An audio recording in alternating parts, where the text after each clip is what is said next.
வணக்கம், வெல்கம். இது சிம்பிளி சமையல். நான் உங்கள் ரேகா. எல்லோரும் நலமுடன் இருக்க இறைவனை வேண்டுகிறேன். இன்றைக்கி நம்ம பார்க்க போகிறது நல்ல டேஸ்டான ஆனால் சிம்பிளாக செய்யக்கூடிய ஒரு அருமையான வெங்காய சட்னி. அதுவும் இந்த தள்ளுவண்டி கடைகள்லாம் இருக்கும் பாருங்கள், அந்த மாதிரி நல்ல சுவையோடு இருக்கும்.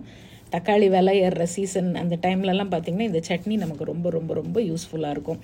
இட்லி, தோசை, பொங்கல், வடை, பஜ்ஜி இப்போ எது கூட சாப்பிட்டாலும் இந்த சட்னி செம்ம டேஸ்ட்டாக இருக்கும். நம்ம சேனலை புதுசாக பார்க்குறவங்க சேனல் பிடிச்சிருந்ததுன்னா மறக்காமல் சப்ஸ்கிரைப் பண்ணிக்கோங்க. பெல் ஐக்கான் கிளிக் பண்ணிவிடுங்க. ஆல் பட்டனும் ப்ரெஸ் பண்ண மறந்துடாதீங்க. அப்போ தான் நான் போடுற வீடியோஸோட நோட்டிஃபிகேஷன் உடனே வரும்.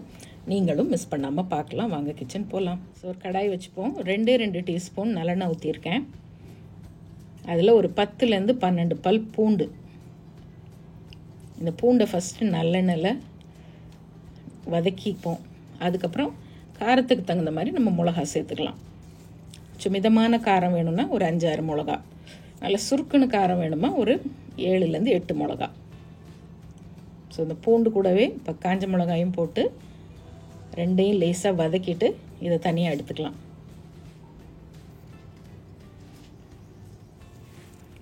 ரொம்ப சிம்பிளான ஒரு சட்னி, ஆனால் நல்ல டேஸ்ட்டாக இருக்கும். இதை வதக்கி எடுத்துகிட்டு அதில் இருக்க எண்ணெயே நமக்கு போதும். ஒரு 1½ டீஸ்பூன் உளுத்தம்பருப்பு சேர்த்துக்குங்க. அது கொஞ்சம் சவந்து வரும்போது இது கூட நான் கொஞ்சம் ஒரு கைப்பிடி அளவு வேர்க்கடலை சேர்த்துக்கலாம். அந்த வேர்க்கடலை சேர்த்து செய்யும்போது இந்த சட்னி நல்ல டேஸ்ட்டாக இருக்கும். சப்போஸ் வேர்க்கடலை இல்லைன்னா நீங்கள் பொட்டுக்கடலை கூட சேர்த்துக்கலாம். இது ஒரு டேஸ்ட்டும் கொடுக்கும். இந்த சட்னி கொஞ்சம் தண்ணியாக கூட நீங்கள் பண்ணிக்கலாம். அப்போ அதுக்கு கொஞ்சம் திக்னஸும் கொடுக்கும். இது ரெண்டுமே கொஞ்சம் செவந்து வரட்டும். அதுக்கப்புறமா நான் 2 பெரிய வெங்காயம் எடுத்திருக்கேன். கொஞ்சம் பெரிய சைஸ் வெங்காயங்கிறதுனால 2 வெங்காயம் போடும். இந்த சட்னி ஒரு 4லேருந்து 5 பேர் சாப்பிட தாராளமாக இருக்கும். கூடவே ஒரு சின்ன நெல்லிக்காய் அளவு புளி, அப்புறம் ஒரு 5-6 கருவேப்பிலை, அதையும் சேர்த்து ஜஸ்ட் ஒரு கண்ணாடி பதம் அளவு வதக்கிட்டா போதும். ஒரு 1/4 டீஸ்பூன் பெருங்காயத்தூளும் சேர்த்துருக்கோம். இதெல்லாம் கொஞ்சம் வதங்கி வரட்டும். 1/2 டீஸ்பூன் உப்பும் சேர்த்து வதக்கிடலாம். அவ்வளோதான். ஒரு 2 நிமிஷம் வதக்கினீங்கனாலே போதும். ஸோ இது வதங்கி வரத்துக்குள்ளே நம்ம பக்கத்தில் இட்லியும் ஊற்றிக்கலாம். இப்போ இது கொஞ்சம் ஆறட்டும். அதுக்கப்புறம் நம்ம இதை அரைக்கலாம். இந்த சட்னியை நீங்கள் கொஞ்சம் திக்காகவும் வச்சுக்கலாம், நல்லா தண்ணி சட்னியாக கூட பண்ணிக்கலாம். அது உங்கள் விருப்பம். சமையல் அதிக சுவையாகவும் சீக்கிரமாகவும் செஞ்சு முடிக்க நீங்கள் எல்லாரும் என்னை ரொம்ப நாளாக கேட்டுட்டு இருந்த என்னுடைய ஸ்பெஷல் செந்தூர் மசாலாஸ் இப்போ உங்களுக்காக தயாராக இருக்குது.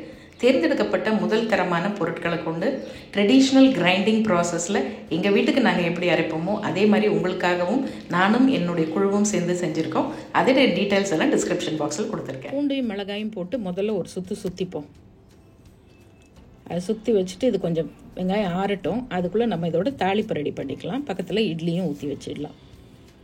ஸோ நல்லெண்ணெய் 2 டீஸ்பூன் ஊற்றிருக்கேன். 1/2 டீஸ்பூன் கடுகு, 1/2 டீஸ்பூன் உளுத்தம்பருப்பு, ரெண்டும் கொஞ்சம் பொரிஞ்சு வந்தோடனே 2 காஞ்ச மிளகாய், கொஞ்சமாக கருவேப்பிலை. எப்பயும் போடுற சட்னிக்கு போடுற அதே தாளிப்பு தான். இதை எடுத்து வெளியில் வச்சுட்டு அப்படியே வச்சிடலாம். இப்போது நம்ம மிளகாயும் பூண்டு அரைச்சோம் இல்லையா, அதிலே வெங்காயம்லாம் சேர்த்துட்டு அளவாக தண்ணி, ஒரு 1/4 கப்பு தண்ணி ஊற்றி நல்லா ஃபைன் பேஸ்ட்டாக சட்னி அரைச்சிக்கலாம். இப்போ பார்த்திங்கன்னா இது கொஞ்சம் திக்காக இருக்குது.